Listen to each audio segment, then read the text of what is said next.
Welcome back. It is the Flow Friday Sports Show here on Flow FM, and it's time to take a look at some local cricket. We're looking at Cricket Albury Wodonga, the Hume branch to be exact, and Steve Bennett joins me on the line to tell us everything we need to know. Steve, thank you for joining me once again. How are you?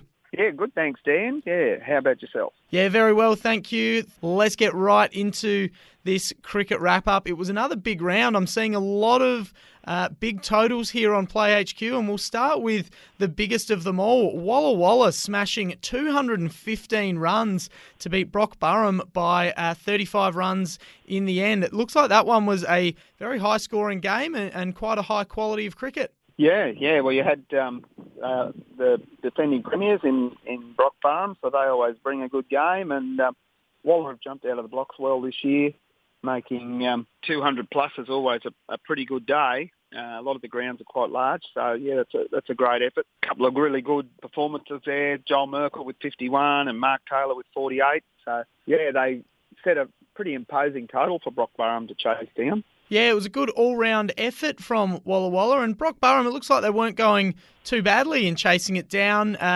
They got a 50 from their fourth drop, a couple of 20s and 40s in there as well, but in the end it was just too high of a total to chase down. Yeah, well, they needed to go at a bit over 5 and over, and they've got it 4.5, so they weren't far behind the pace, but as it would have got closer to the game, obviously the gap just kept branching out in front of them, so Mark Taylor following up for Waller with 3 wickets made it a pretty impressive day for him. All right, so a very good win there. And let's look on to our next game. The Wodonga Creek had a good win over Holbrook. They were set a target of 183. They got to 184 with 2 overs to spare. So a good win for the Wodonga Creek. Yeah, their first home game for the year. Holbrook batted first. Hamish McKinlay is Holbrook Junior, making 68. He's been in Albury for a couple of years and has come back to play at his home club. Todd Hannam taking 3 wickets. Yeah, that's not a bad score for sure to set, and the Rock had to work pretty hard for it. Jack Driscoll opened the batting, 64 not out at the end, and some good support at the end with Oscar Willis on 29, and Ryan Kirkwood in the middle order making 56. So yeah, pretty solid win that to a good chase, and they obviously paced it well. Yeah, really solid win and great effort from Jack Driscoll carrying his bat through the innings. You don't see that too often, but yeah, 64 not out, a really, really good knock from him. Let's have a look at Henty and Rand, and it was a pretty convincing win by Henty. They made 8 for 177, Rand only able to make 7 for 129, so a good 48-run win in the end. Yeah, good home win for Henty. Set a good total, 177. Greg Schuller making 52 and Tom Newton 43. Pretty solid score, really. Coyle was the best of the bowlers for Ram with 2 for 30. Yeah, and in reply, they fell a bit short. Mark Kreutzberger, who's always a very dependable batsman and a very keen competitor, made 64, but didn't have too many mates, unfortunately, on the day to get them closer to that total. Jordan Klemke taking 2 for 6 for Henty. So, yeah, good win for Henty.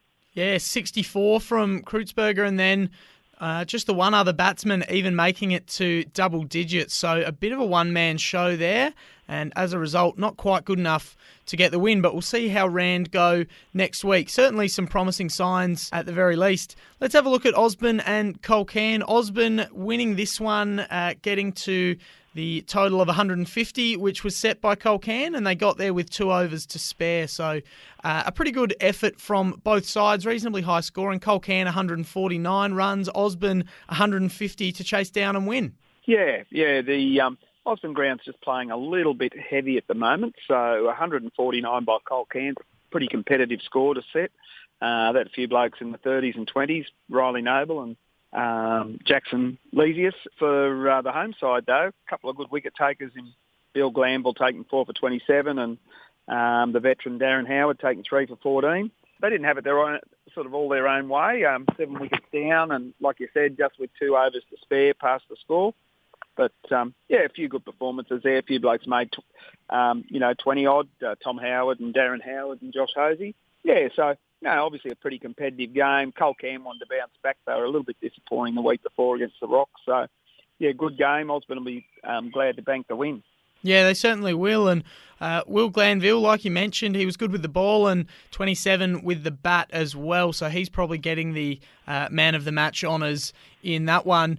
The second grade now, because that wraps up the first grade for us. Before we go to the second grade, let's just take a quick look at the ladder in the first grade. And it is 4 undefeated sides and 4 winless sides. Like you said last week, all the winners playing all the losers. And, well, we've got some early separation in the table. We do. With the draw this week, there'll obviously be some changes, but at the moment we've got the Rocky Long Creek, Osborne, Waller and Hinkley out in front with 2 wins each, and the other 4 are chasing the pack at the moment. All right, so that is how things are looking in the first grade. Let's have a look at the seconds, and we'll start out with your lot, Osborne. It was a loss on the weekend as the score of 135 was able to be chased down by Colcan. They made 139 with 4 overs to spare. But, Steve, how was your performance? Did you make a few runs? A few would cover it quite handsomely. I think I made 3 or 4. It was not out, though. 4 not out, according to the score sheet. So that's good for your average. Yeah, it is. I've made it very clear that I take the Glenn McGrath approach to batting. It's either 1 or 11 for me. So there's a lot of younger, better equipped and more skilled people to bat before me. So I'm happy just to plod along at 11 and just help out when needed. So, yeah, we just didn't score enough runs, to be honest. And Colcan paced their innings really well. And, yeah, they never really looked troubled. We took some wickets towards the end, but they did a good job. Colcan, a pretty even spread of contributors there. Stephen Brand, the best of the bunch, making 36.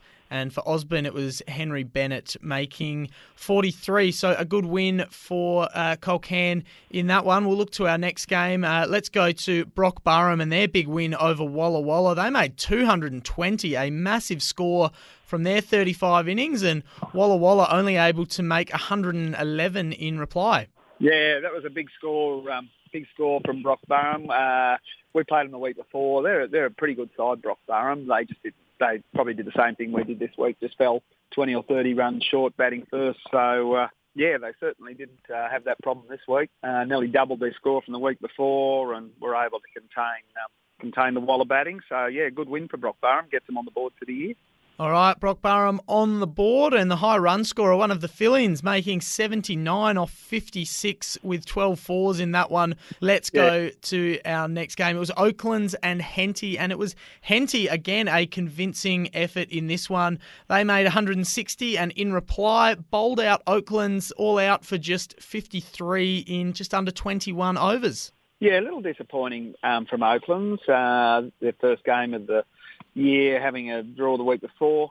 They tend to start off steady at most seasons and build as the season goes on. So they'd be a little disappointed by that. On the flip side, Henty had a good win last week, and they've obviously followed it up. So, no, good signs for Henty, and you're right, always ride Oaklands off at your peril.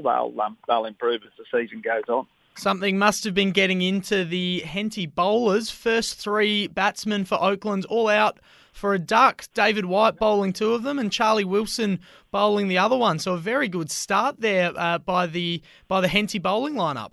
Yeah, David White is a class act. Left arm bowler. You know, he's getting a little bit older now, but he hasn't lost a lot. He's played at quite high levels of cricket over the years. He's stepped back to probably concentrate on raising a family and things like that, but come back to the B grade and doesn't sound like he's lost a lot. All right, there we go. So a good performance there, and Brodie Armstrong for Henty, a couple of wickets and opened the batting with 70 runs. So a very good effort from him as well. One last game to look at, a low-scoring one, but a pretty tight one nevertheless. Lockhart and Holbrook. Lockhart only batted the 18 overs, made 4 for 96, which was enough for them to win, as Holbrook all out for 85 off 27.5 overs. Yeah, Holbrook probably just weren't able to get their innings started, finished on 85. Lockhart, a team that have come back to the B grade this year. They've got a few really good hitters in the side, so yeah, pretty convincing win there. Holbrook had a season out of the B grade last year, so they're just re-establishing their B grade side.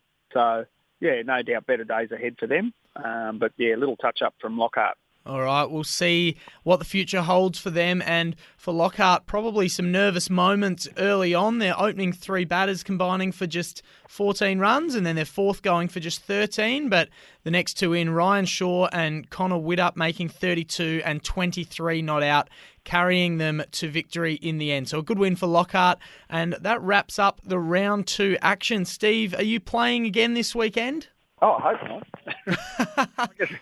Hoping to get a few extra numbers so you don't have to? Yeah, that's right. Yeah, I'm happy to be involved, but my good days on the field are well behind me. But yeah, as what happens in B grade, B grade tends to be a mixture of older players with their kids playing and young kids coming through and things like that. I'm happy to be in the mix, but there's always people better equipped that can play. I'll get out of their way. That's the way it goes. You say, I will play if you're desperate for fill-ins, and you end up playing every single week. So all the best to you, Steve. We'll see if you get a Guernsey or a baggy green, I should say, this weekend or not. Steve, looking forward to catching up with you next week to review this weekend's action. Beautiful. Thanks, Dan.